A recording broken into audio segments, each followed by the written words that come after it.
Hello mga guys, welcome back sa ating YouTube channel. So for today's video, magluluto tayo ng isang pangyayamaning uh, orange chicken. Pero bago ang lahat, isang like at subscribe naman dyan po para mas ganaan ako magluto. So eto na mga guys, umpisa na natin ang pagluluto. So umpisa natin sa pagmimix. Eto, naggawa ako ng chicken breast or pwedeng yung mga ready to naka-fillet na, no? Nataglang muna natin siya ng ayos at sunod na natin ilagay ang ating garlic powder. Tansya-tansya lang to guys, wala na tong sukat, kaya nang bahalang mag-estimate. Sumunod ng paminta at ang ating chicken powder or any seasoning of your choice.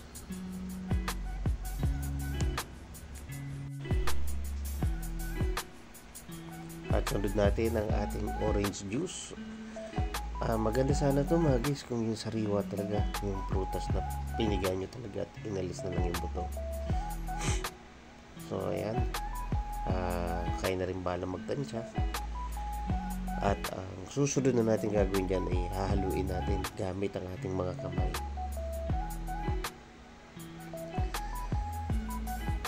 So ako nag-suot na lang ako ng gloves para mas malamot ako na mas mapaghalo ko, no? Pwede rin namang wala, basta siguraduhin na malinis ang inyong mga kamay. At yan. So tapos na. Mas maganda sana yan kung i-keep nyo muna sa ref ng mga ilang minuto pa. So next, mixture po tayo mga guys. So in another bowl, naglagay ako ng all-purpose flour at sunod natin ng cornstarch. So dito mga guys, depende sa inyo kung ano sukat ulit, pero mas maganda sana kung equal, kung 2:2, dalawang scoop ng harina, dalawang scoop ng cornstarch, tatlong scoop, basta equal, no? At halu-haluin na maigi at ang sumunod kong nilagay ay malamig na tubig. Mas maganda sana yung malamig kasi mas makakapagbigay ito ng magandang texture sa ating dough.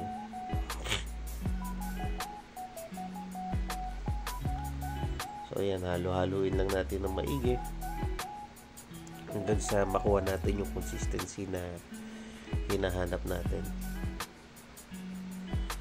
So ayan, halos na tayo. Medyo maganda na yung consistency, pero konting halo pa. At doon na tayo sa last na mixture natin. So ito yung natirang pinagpigaan ng orange juice. Ayun, kung makikita nyo may mga pulp bits pa sa gilid. Ayos lang yan. So nilagyan ko ng turmeric powder, cayenne powder or cayenne pepper, garlic powder,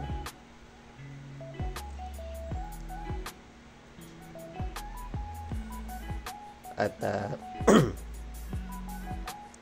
again ang ating seasoning of your choice, ang chicken powder, at ito ang ating brown sugar. Medyo marami-rami ito guys, pero again, bahala na kayo kung anong sukat ang gusto niyo gamitin. Halu-haluin lang. Ito medyo marami kasi nilagay ko dahil para matamis-tamis. At huli ko nilagay yung tubig para marami-rami yung ating magiging sauce.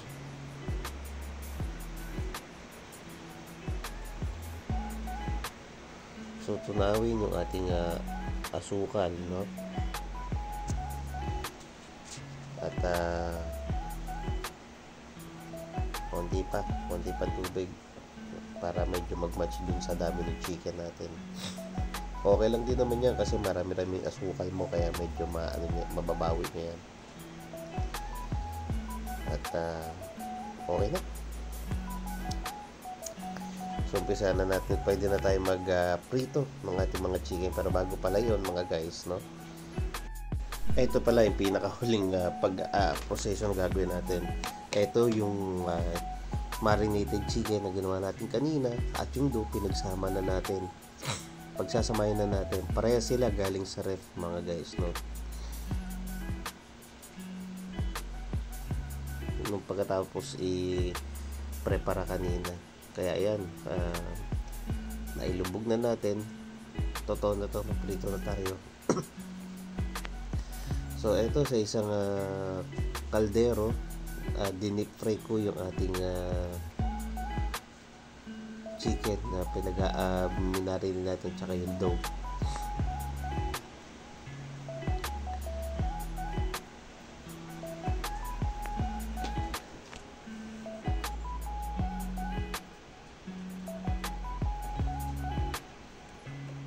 Sa apoy, tansya-tansya na lang mga guys, kasi baka sumobra ang ating init ng kawali, baka matusta naman yung mga, or masunog talaga.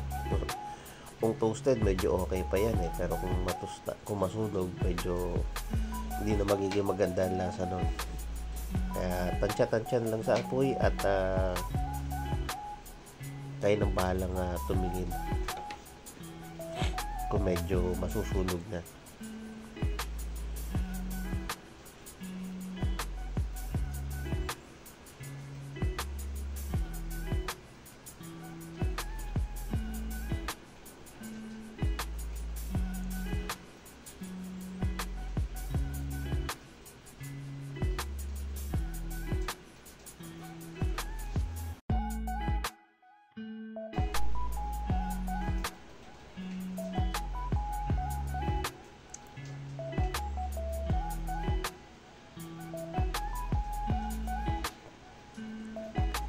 Sa totoo lang mga guys, akala ko dati pang yayaman din naman talaga yung recipe na to, pero akala ko kasi yung medyo madugo siyang gawin, at yung pala napaka-simple, no?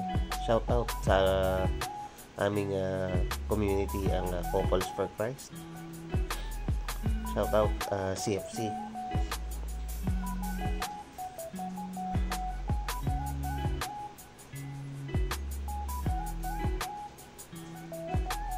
By the way, to be specific, South Sea 7A.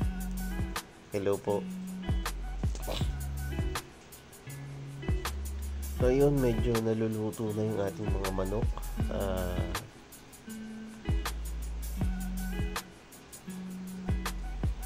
Balik ka rin lang natin ng kaunti.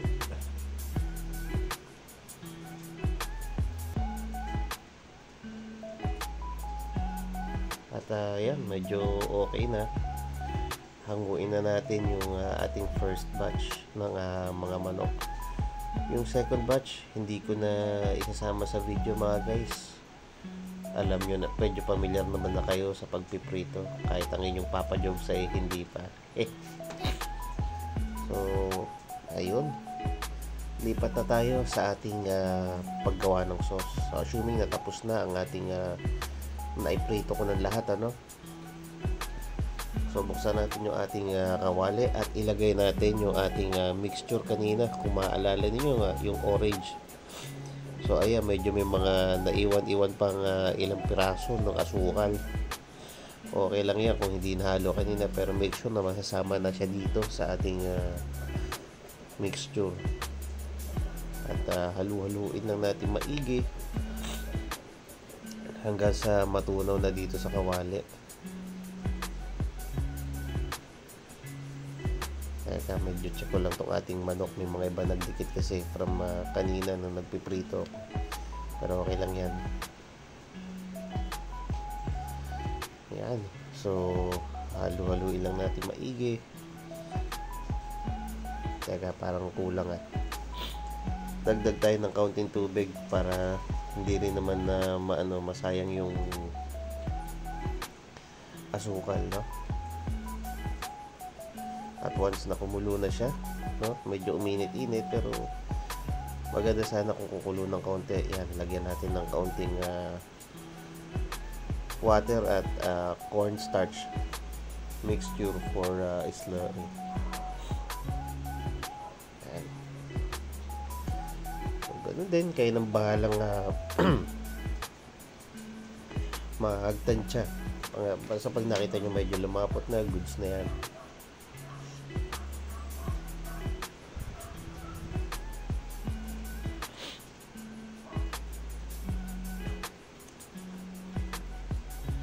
Basta make sure nyo lang na yung cornstarch mixture niya talagang mapalo.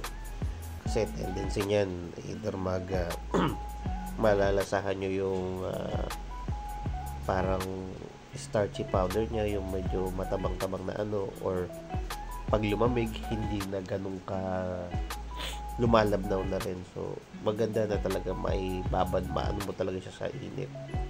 At once na okay na, yun, halo na natin yung ating pinaritong manok kanina. At halu-haluin lang maigi.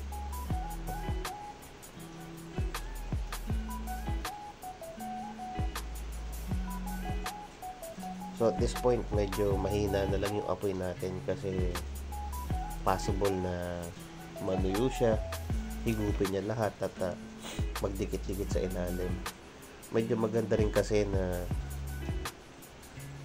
hayaan mong manuot yung sauce nung yung orange sauce natin dun sa ating mga manok, sa manok kanina, although binabad na rin naman natin, pero maganda na mas mapakapit pa.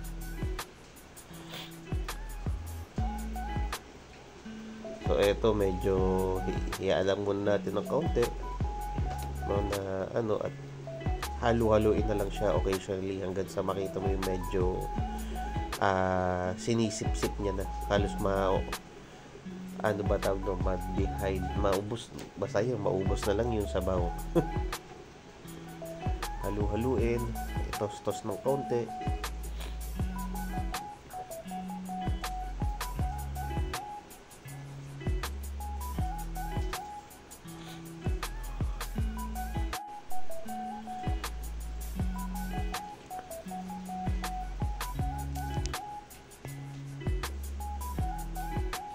At ito, optional na lang to mga guys. Naglagay ako ng kaunting olive oil para medyo for glossy texture ng ating chicken powder. Ng ating chicken o orange chicken. Kaunting halo para ma-distribute yung ating olive oil. At yan.